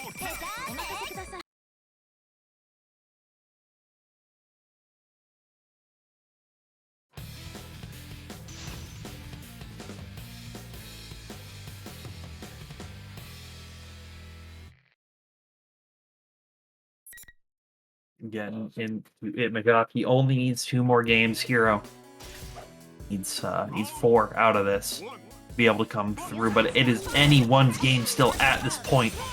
He's been down to essentially almost last touch situations for both players every single time. Here we go. Yep, there's the key again. Megaki's showing that he's not afraid to use his option anymore. Going to present it in spots where he thinks it's good, and that was definitely one of the sides. And a really good turnaround right there to shoot into the Guardine to retract the hurt box right there, so they wouldn't allow Hero to air. It's gonna give them all the extra damage. Oh, the burst is whiffed. That is such an insane spot to bait a burst. Like, who's thinking about baiting a burst there? Like, what? Clearly, Megaki is. Megaki is omnipotent. They're thinking about everything. I can't tell you a single other player that is baiting that burst at that spot. Oh, the cross right there gets a pickup off of it as well. This is big damage. Ow. No burst came out from Megaki either. Probably afraid of it whipping because of how often it's stuck in. But we'll probably use it the next time they get hit. Oh my god! The amount of stuff he just threw out. Oh, what an air-to-air. And he gets to go all the way to the corner with it, too. Yeah. You can throw out everything in the kitchen sink, but you're still going to get picked up like this nice EX roll out. Just don't want to deal with it and not have to worry about it. Gatling's clip, but so did the Garus. The chip on the Garu was so insane that he lost like a combo's worth of damage off of getting hit with one. But no burst coming in. Yeah. Of the Persona. Yeah, Hero's been doing a really good job of like utilizing those missiles, forcing Megaki to change his positioning, and then immediately coming down with those JVs and just hitting them in the head. Oh, I went low that time. Did he just Yes. bait that burst? Like Yes. bait with the combo? That Yes. was messed up. You heard it for like a microsecond. You couldn't even see the burst come out. Yeah, it was the fastest burst bait I think I've seen. Oh, DP comes through. Uh-oh. Side of the screen. This is really rough. Oh, he's able to block in time? Yeah. 2B hitting, trying to get these pokes. Tried to Gatling from full screen, but the arrows were already out. And that's Megaki taking it 3-1 over Hero. Hero put up a very, very tough fight. Unfortunate that he got hard baited through that combo like that. That sucks. Yeah, that was like the Megaki's burst bait game was just incredibly on point the entire time. It was, I mean, you saw towards the end of it, it was ludicrous. Just like get burst baiting in spots that I wouldn't even think to burst bait. Was that even intentional is my question. Like, was that just a natural non-burstable spot? Or was that a hard bait based on the, like, because of a route he chose? I have no clue. I'm not certain. I'd have to go back and look at that. That was crazy. Unfortunately, Hero going down to loser's side, but he is in loser's finals. Not out yet. Yep. He will be playing the winner of this match right here, Kyokujin versus Gold. Yeah, and this is like we've already seen Kyokujin be able to fight through this matchup, but this is now someone who has player experience versus Kyokujin. I'm not 100% sure if Kyokujin and Rennie have played before. I think it's unlikely. But Gold and Kyokujin have definitely fought each other multiple times, let alone in brackets in just, you know, net play sessions or, you know, just constantly grinding out in the GNS lobbies. So you're going to see some like layer adaptations potentially that could swing the tides into someone else's favor, but Kyokujin was also looking very, very strong versus Rennie in the previous match, so we'll have to see what can happen here. This is still first to 2, by the way. Yes. So they are going to be going first to 2. Gold burst already from Kyokujin and catches Gold with air throw off. In a really good spot with those air throws, just like they were using in their previous match. And Gold doing an excellent job just blocking all the pressure that's coming through so far. Interesting to see if Kyokujin feels more confident in this matchup after playing Rennie, or maybe he's more fatigued after playing Rennie because he had to play such a grueling set. So we'll see, but so far, Gold is looking pretty on the defensive, I would think. Kyokujin's kind of bulldozing. What a clash on the DB right there, and Gold was ready to immediately cancel that into changing their direction. And Kyokujin, I don't think was ready for it, but they are ready to burst right there. The second burst of the round, by the way. Bursted for Gold burst at the start of the round and got it all the way back again. He's gonna get punished though. He might. Oh no! That is unfortunate from Gold. Yeah, finding the air pickup right at the very, very end. But Kyokujin gonna try to use that and keep moving forward. Already down to green X, but immediately back to yellow early on. These clashes. Oh, and he's just ready. Pressing. And there it is. I feel like it's so... You could say, oh, that's so easy. But I don't think I've ever blocked that. I think people get hit by that even though it's like layer 1 mix. Throw thread, overhead, it sucks to get hit by. But Gold's gonna turn this back around. Here goes. Good. Oh, and baits the throw, but wasn't able to press a button in time to actually punish it. So Gold now gets to hit them as they land. Green. Oh, and he held the DP this time, expecting a bait, but not the best option, unfortunately. Oh. And the DP goes too high. The burst is a whiff. Yeah, you have to burst as it's coming down. Unfortunate for Kyokujin right there, and they're gonna get air tossed, but just Dia heal with the dog. Up the thread. Oh, we just AoE'd the dog. But Koro gets his revenge. Koro says, nah, I'm not letting you. Sometimes you just have to go ham on the dog. And you just gotta, you know, gotta shut that down so they can't do anything crazy. But Gold keeping it calm in a crazy world. Oh, nice pickup. Oh, and the mix is so nasty. Oh no, Kyokujin's having big trouble getting out of here, but the bait on the DP is so good. We're getting some levels here. Yep. Yellow. He's gonna try to catch you back, but you're gonna block the super as well. Raw Shadow Fritz. Oh, it was such a smart idea from Kyokujin. He was trying to bait the burst, but then the roll came through and he wasn't ready for that. Gold. Yeah. 1. Oh man. Oh man.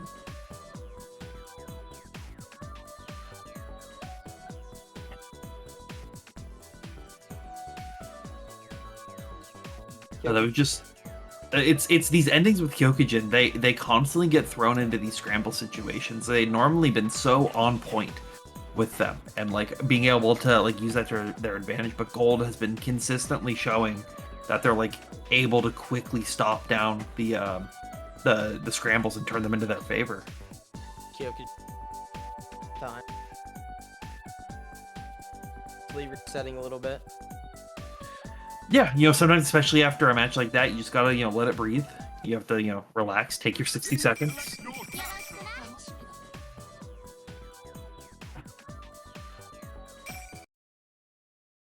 There we go, get the theme music going on as well. Try to get that power up as Gold is only one game away from taking this over into the losers finals.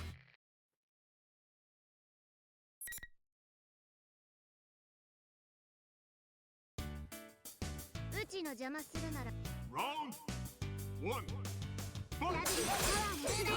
So immediately blocks the air-to-airs. And they were IVs too. That was he was ready for that to happen. Good. Here comes Nick.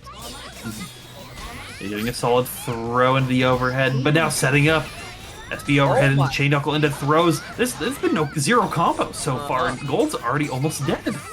Throw overhead, then he resets with the guillotine, sets plus, goes for chain knuckle throw. So many good things, but Gold finally gets a hit of his own, and now...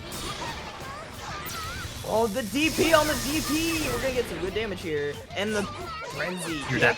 Kill. Yeah. You're dead. Not if you drop it. Oh, he turned it into a mix-up! The threads there! I was like, for a second I was like, where's Asterius? And then I remembered that this isn't Shabris.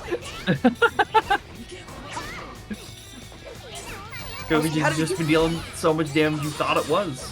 I was like, how did he get that random hit full screen? I thought it was Asterius, and then I remembered he had threads. Oh, the air turn. Ooh, I like the options. Oh, but Koro 2C bumps Kyokujin into the corner. Oh, good bait. Great. Yeah. There's no burst on the table for Gold. He's dead, actually, off this, for sure. Into the bolt, yeah. It's Kyokujin now quickly tying it up. Yep. First game was such a long, arduous process, and Kyokujin's like, nah, I don't want to do that.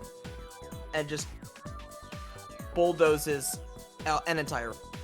Kyokujin was like, it's getting late, I'm tired, gotta eat dinner. True. Or maybe at this point, breakfast. But it is definitely a quick round. It'll be interesting to see if Kyokujin can take that momentum. They've been a pretty momentum-heavy player in like all these sets. It'll be interesting to see if they can take that and keep it going forward, or if Gold can make the adjustment and make that comeback.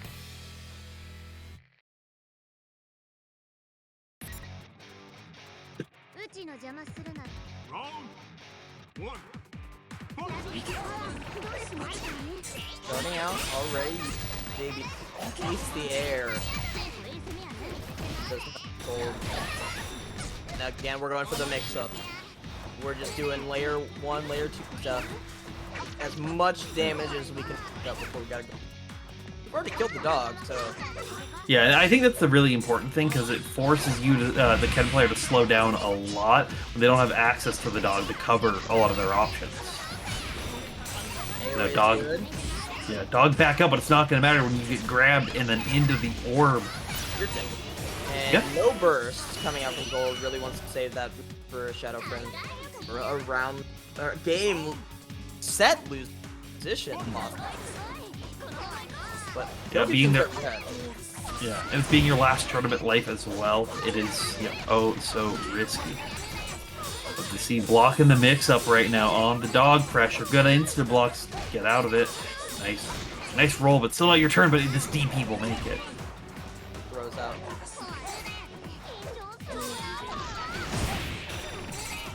Yeah. Oh, the DP again on the DP. Gold has been reacting to that so well. Not this time. Here, watch out for the Ariadne. Nope, he hit. P4U2. Gone. We got the super. Just kills. Yeah, just barely, right at the very tip, and now it is set point for both of these players.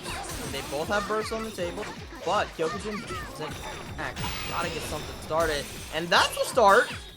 Yeah, Gold Burst is a start, and this AOA is another great start with it as well, but not able to get a pickup on it, so Gold just DPs out, but the ball super comes through.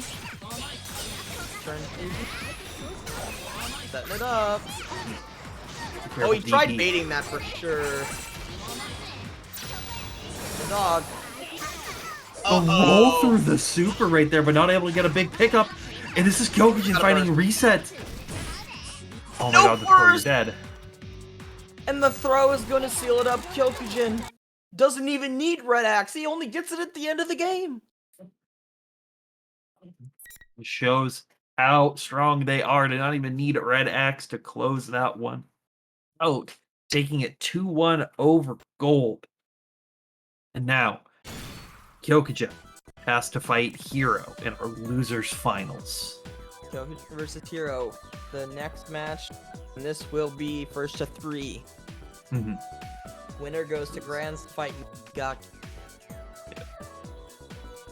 And I believe, if I'm remembering correctly, so both these people are wanting their run back against Kyokujin, as Migaki is the one who knocked Kyokujin into the loser side in the beginning. So they want their run back all the way from pools before even top 8 started. And Hero obviously wanted their run back from the winners finals. But we'll have to see who's the one that can make the true run back at the very, very end. Oh my goodness. We've had crazy games today. Yeah. We've had some insane games today. We only have 2 more left. So, 3. We could reset. There could be a reset. See, the way I see it is I always count that as one whole game. Just one That's really valid. big. That's valid. I'm not a, it's technically two. No, it's just one.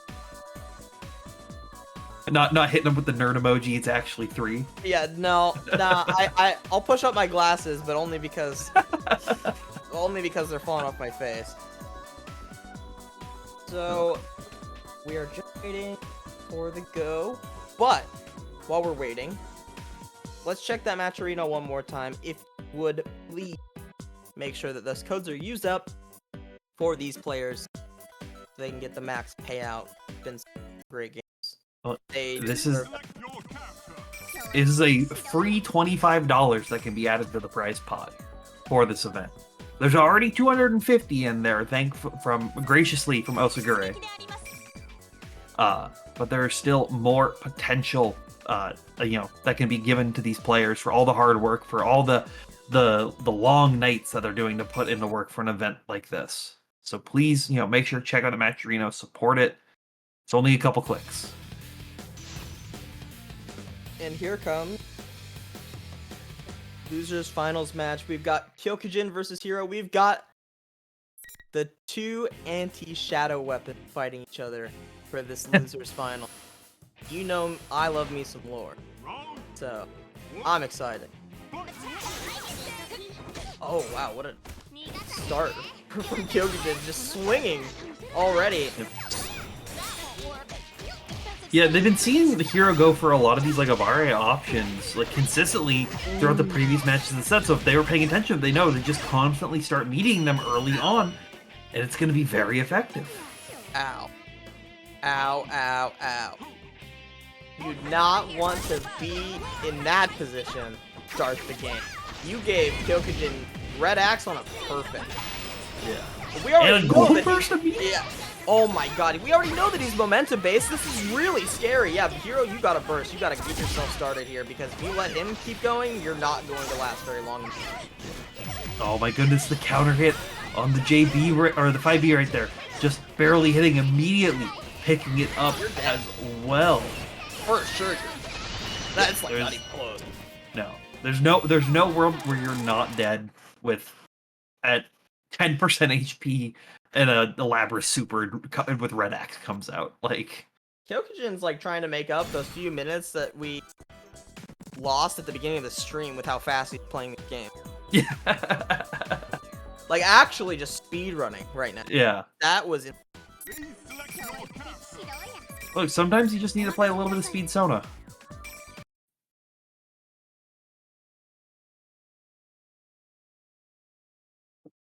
Who needs all 90 seconds when you only need 30?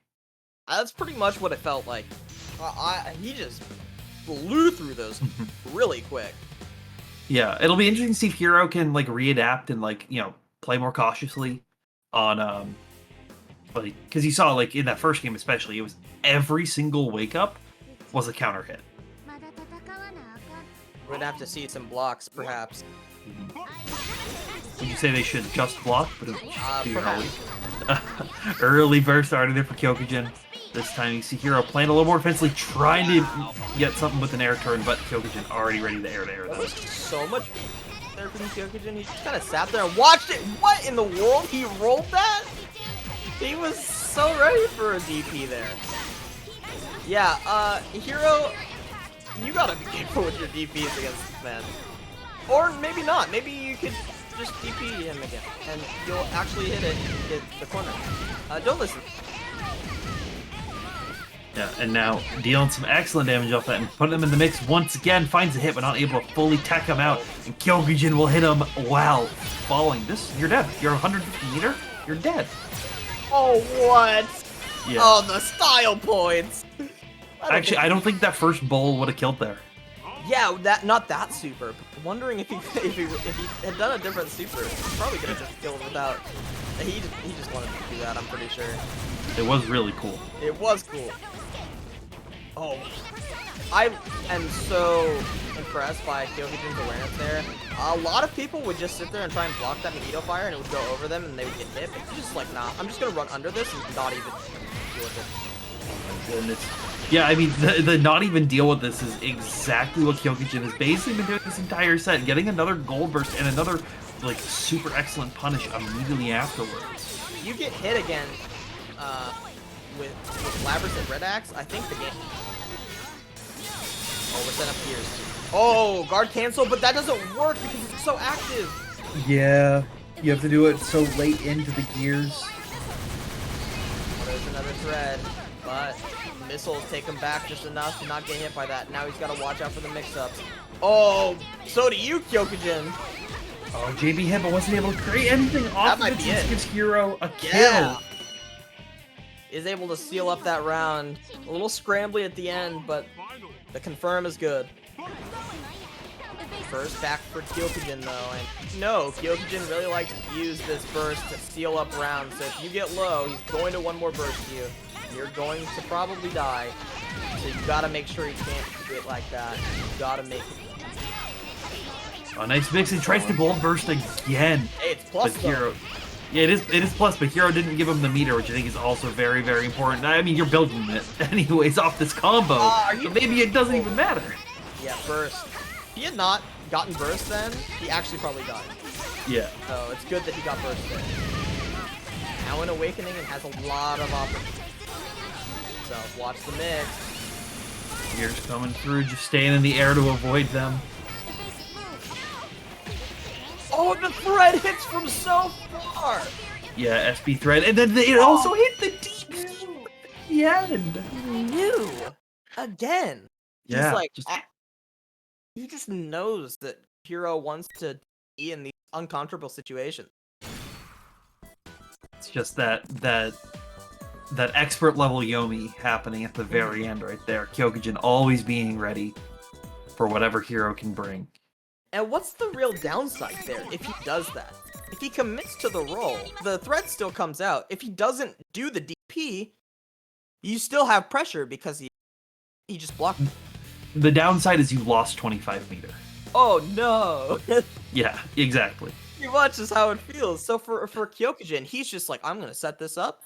It's like a set it and forget it, Oki. And he just does it. It is, yeah. Round one. And it works so well versus Hero, who's very, very DP happy, I would say. I can't say it's a bad thing.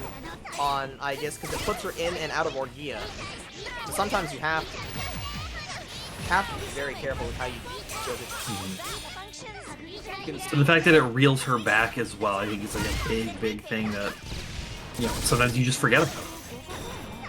Hero out of Orgia. He's burned all the way out, and now he doesn't have a way to get back in. He's gonna burst to try and get himself to a more favorable situation, but I don't know if it's worth it at this point. You're just dead. Yeah, And just Bull Super. Now you have Kyokujin. You're gonna. Kyokujin's gonna be like a shark in blood-infested water here with how much he's got. He's got full red axe, and there's no way that Hero's getting burst back. No, there is still like potential if it goes on long, but I think if it's going on long, Kyokujin's already on the back foot. Oh, nice DP. Bait right there, gonna get a good hit, but not able to reset back down into the mix. Hero is burned out again. Yeah, that's been the biggest thing, the control of the Orgia gauge. Like, Hero's just been letting it pop out sometimes and not risking trying to cancel it to save it. Oh, OMB, you might just you're die dead. here, yeah. And Yeah. he does it just in time so that he can't burst. Kyokujin going to grand finals from the loser's side of the bracket. And this is big now. So with, like, we saw in the previous game, Megaki, like, it was a clean 2-0. But Kyokujin was still, like, almost getting it. Like, almost every time. Meanwhile, like, Kyokujin wasn't coming in from as high of momentum as beating the Aegis player 3-0. Like, it may not have looked like it for those at home who are not as familiar with Persona. It may not have looked like it from that, but that is not a good matchup for Lamris. It was traditionally one that she can struggle with. So the fact that Kyokujin was able to take that 3-0, that's gonna have a ton of momentum leading into this last set. I think that this is really important. Just in general, because we've already seen Kyokujin now, after losing to Megaki, play 3 pretty unfavorable matchups. 2 Shadow Kens back-to-back, and then playing Aegis. So I'm wondering if his mental is now in the spot where he's like, okay, I'm ready to take on a character that is as difficult to play versus as Yukari. Or if there's just maybe so, like, the matchup is just so miserable that might not even. I definitely think the matchup is not great.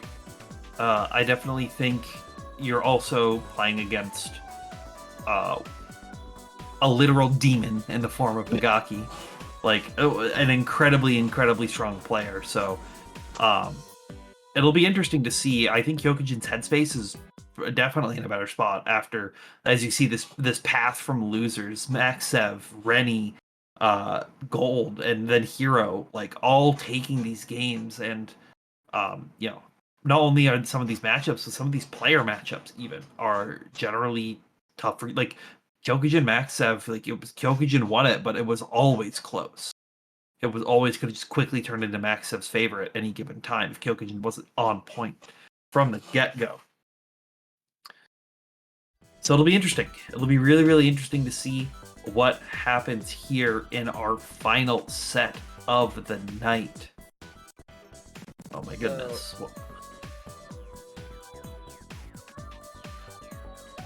We are...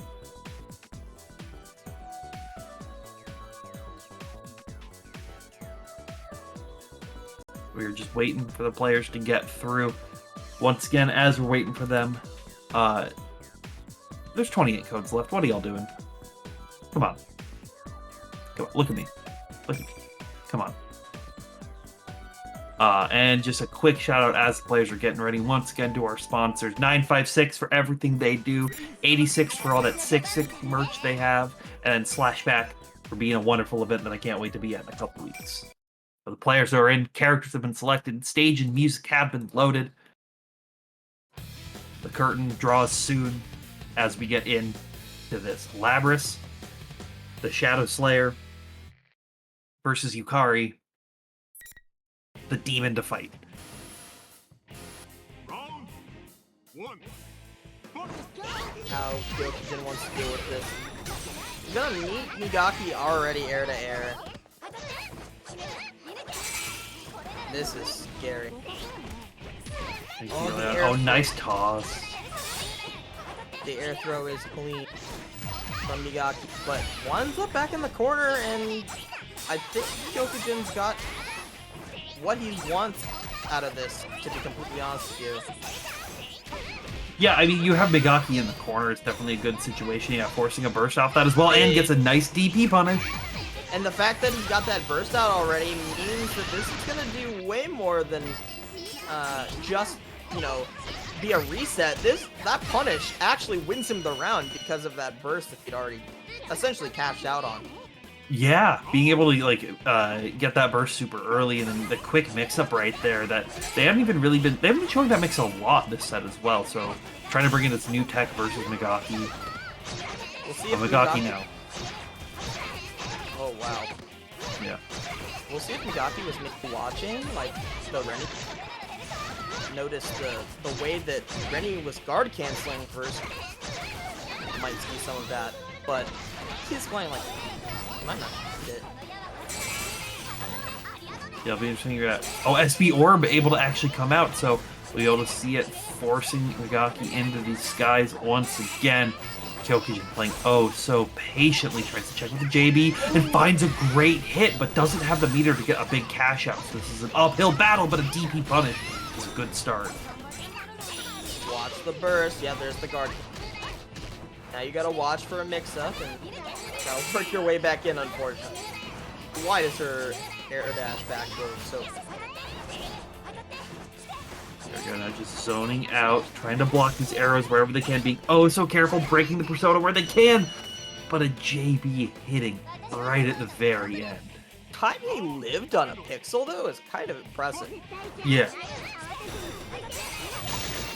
And I think if you can apply that mentality to just the general game plan versus Migaki, might be able to get in more often and get more of these good hits. The backwards guillotine, so funny. Good hit, SP Orb right there, but just backs out of it. Clash and DPs again. In the world, no tech, unfortunately. Couldn't get yellow below that. I don't know, hold all this. Uh-oh. First. But now you see, once again, playing that same game plan that they were doing earlier, just trying to dash block, just trying to get through the orbs to make that big hit happen. You need to get that axe level up, but Migaki recognizing that that's what you want to do, so I'm going to come to you. 5A, going to give you a really, really good start here. Yeah, that does a lot of damage. Migaki's going to take the first game.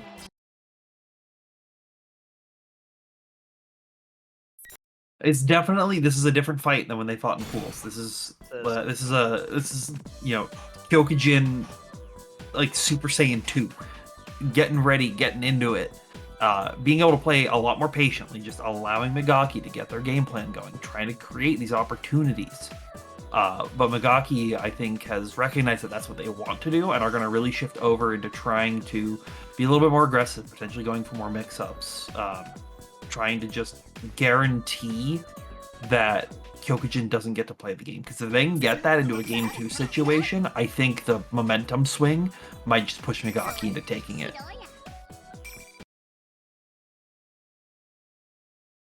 Gyokujin really...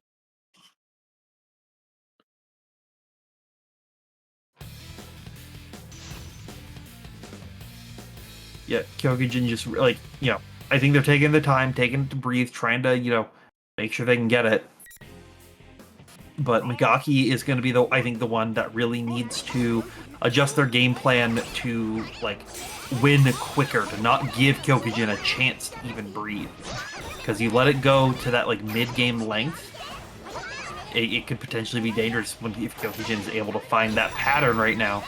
This is a really interesting adaptation. Saw Migaki playing at the range and just oppressing that Gyokujin really wants to try not to. At the beginning of the round, You can see now, just once again, just holding down back, allowing Megaki to jump back, throw arrow, trying to dash walk in using the stagger, and now found their opportunity. Throw in the corner, just DP out of the overhead. This is the frustrating part, is one good read, Megaki puts him back at full screen and makes it so Gyojin has to work his way back in.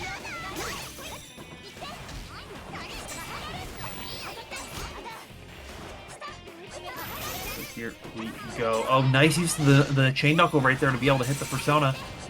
You see, because that's what Gyojin really needs to, I think, fully try to close this out. Is that broken persona gives him a chance to actually play neutral a lot safer. Mode does not fully work, and again, Gyojin on Pixel and get in. Negative penalty. But Negative penalty is scary when the Labrys is sitting there with 100 meter. It can be potentially a lot of damage coming through if they find an opening. So, like that. Burst force. used. Yep, and that should be it. There's no, yeah. Megaki just knows. Let's go with stick. It's like I'm not even gonna play. I know that I can't lose this round. Mm-hmm.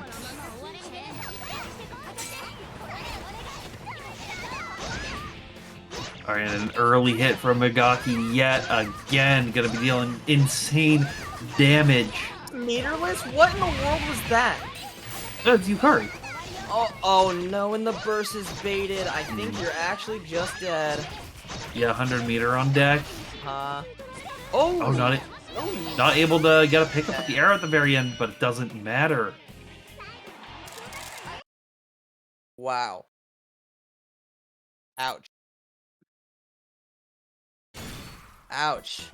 Yeah. Megaki. Everything at point. Game set. But you've been seeing Kyokujin playing so well, like always finding themselves in there. But Megaki always gets out. It's really gonna come, like, I think Kyokujin just needs to find a way to be able to get in there and stay in there. And I don't know if that's more aggressive burst baiting. I don't know if that's trying to control airspace more to try to catch them to jump out. I don't know if that's try to play slightly further out to be able to react to rolls accordingly. There's so many different possibilities, so many different things you can do. And really what the correct answer is, who knows? But Kyokujin staying with the Labrys. No changes, no hesitation. Time to get into it. Will Kyokujin able back?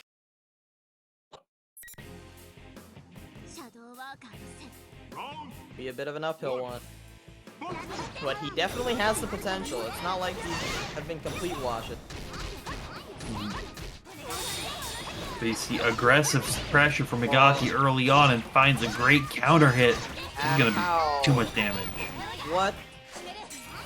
Has to burst because that was 4K even after the burst came through.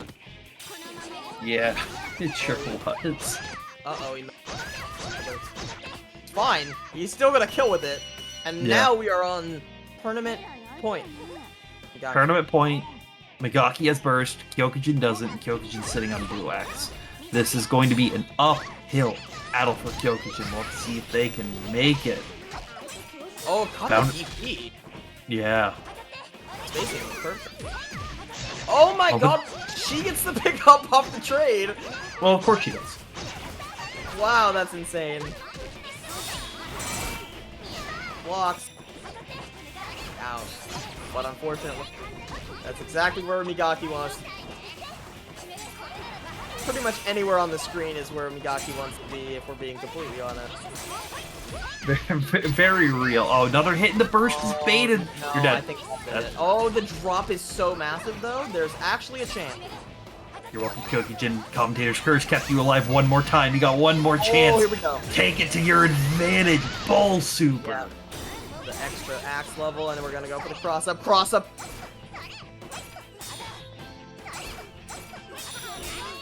Being patient. Oh, he baited the guard cancel, but the burst comes out, and now you have to deal with the Magarula mix. Guard cancel out of the Margarilla. Just say no, thank you. I'm good. I don't want to deal with that on my house, not in this economy.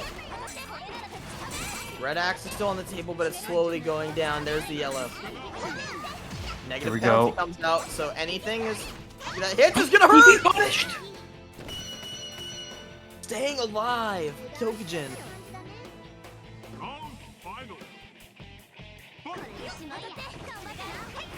Kyokujin doing everything they can right now to try and take this back, but Megaki's not having it. Blocks the DP. It's going to be a huge punish, as we've seen again and again and again. But first, almost back, but you can't do it. You've been silenced. Oh, the burst Oh, is no. so unfortunate. You're actually just dead. No, that's such an unfortunate way to lose the game. After that Megaki. comeback, after the drop, to make it back and getting it again and again, Megaki's still able to close it out all the way at the very end. Megaki will take it 3-0, and he is your Vortex Gallery Online 2023 NA Pan Persona 4 Arena. There you have it. You see what Megaki has gone through. People able to take games, but not able to defeat the demon. Crazy that the one person to take, the two people to take games, Gold took a game, and Hero took a game in that winners final. Those were some good sets from. Yeah, these were good sets. I mean, these were good sets the entire Yeah, tournament. this was crazy. killer. This was a wonderful tournament. Mm-hmm. I'm glad I got to watch. I'm glad I got to commentate this. This was a great event. We got to see so much good. Being able to be up here on the booth, be able to talk over these fantastic games with these fantastic players is nothing short of a wonderful time, as it always is. But this event especially was wonderful. It was fantastic. I can't stress enough. I'm biased. I've worked with 956 in the past, and I'll continue to work with them until they tell me no. But these events are always great. They're always fantastic, and the players, I think, the players really make the show shine though on the day of. One more time, as we go out, if you could do exclamation match arena, that would be awesome. We're gonna run through these ads though really quick. We're talking about Vortex Gallery. We're closing in on the last day. Tomorrow is the last day of Vortex Gallery. Thank you all so much for coming out, supporting all these events, all the commentators, bracket runners, the tournament organizers, everyone who's been working on this, and the players. Thank you for coming out, showing your support, watching all these events. You can go to vortexgallery.moe if you want to check up any of the previous events that you had maybe missed, and if you want to check those match arenas, just in case. Yeah, please make sure to check out all those match arenas. There are so many different match arenas that are happening at this event. I was just looking at it on the homepage. This event in total so far has raised $17.4 thousand for over 100 different games and tournaments. That is insane how many different tournaments there are of different price pools. There's games that you might not even know exist that are in there. So please make sure, like we were saying with the site, but also check out all the different other match arenas that are available. There's so many different ones that you can see and help out. And we've got the Vortex Gallery shop. If you have not checked this out, it is back with a bunch of new designs for this year, 2023. You can go over to 956pro.com/shop to check out all the new designs, and you can get 20% off and international shipping when you head over there. Click the little banner on the screen when you hit up the shop to get that discount. And you can also check out, if you need more shirts after that, check out 86th. They've got 15% off official Persona merchandise, because there's also pins and stuff. I know y'all have pins and stickers and lions and tigers and bears. Oh my. And you can check all that out by using coupon code VGP423. And finally, Slashback 2023 is coming up soon, being run by Osu and Tabby.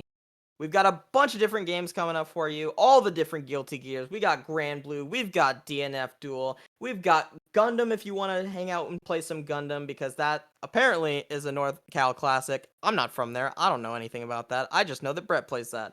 You got Under Night, Blaze Blue, Melty Blood, and there's also going to be a Persona 4 Arena side event on the Friday, the 17th, before this event. So if you want to sign up, I think you are running out of time. I'm pretty sure you only have just a little bit of time left. You double check with Tabby if you're curious. It's going to be the 18th and the 19th at the Guild House in San Jose. You can go head up and sign up. If I remember correctly, all reg ends on the 5th for that event. And to just clarify, Os and I are running the Persona side event only. The main event is all being handled by NorCal, specifically Brett, with 9 to 5 6 as well. Doing all this and then also planning a major on the West Coast. So, shout outs to Brett specifically, putting in the work. Brett, so But yeah. support Koihime, Brett. Yeah, I mean, there's Koihime side event. Yep. Koihime side event. You can go there. You can support it. You can play the game that Brett has brought people into his house randomly just to play, from what I've been told. But yeah, this was a fantastic event so far. Throughout today, as we've been saying again, if we're gonna wrap things up because it's getting a little late for all of us, I know for certain. But Lamb, thank you so much for commentating with me today. It's a pleasure as always to hear you on the mic.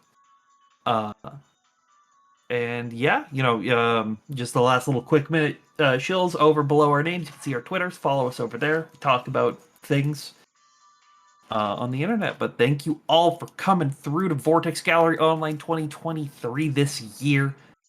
And we'll see y'all at the next one. Alright, what up, y'all? Just before we actually release, Osu speaking, go. finally, as I've been in the dark, I want to thank everyone for coming out to this.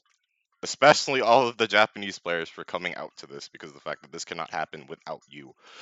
I didn't know how well this was going to go until I finally saw the bracket, and after I saw the bracket and saw that it was literally a bloodbath, I was like, alright, we're in for a tourney. So this is me saying real quick, thank you. I will let you go because for a lot of us in NA is late as hell. And then Japan, I still want you to enjoy the rest of your day. So that's all I wanted to say. Thank you for coming through. Tomorrow will be the last day of Vortex Gallery. I will also be streaming Skullgirls if you watch Skullgirls. Thank you. Have a good night.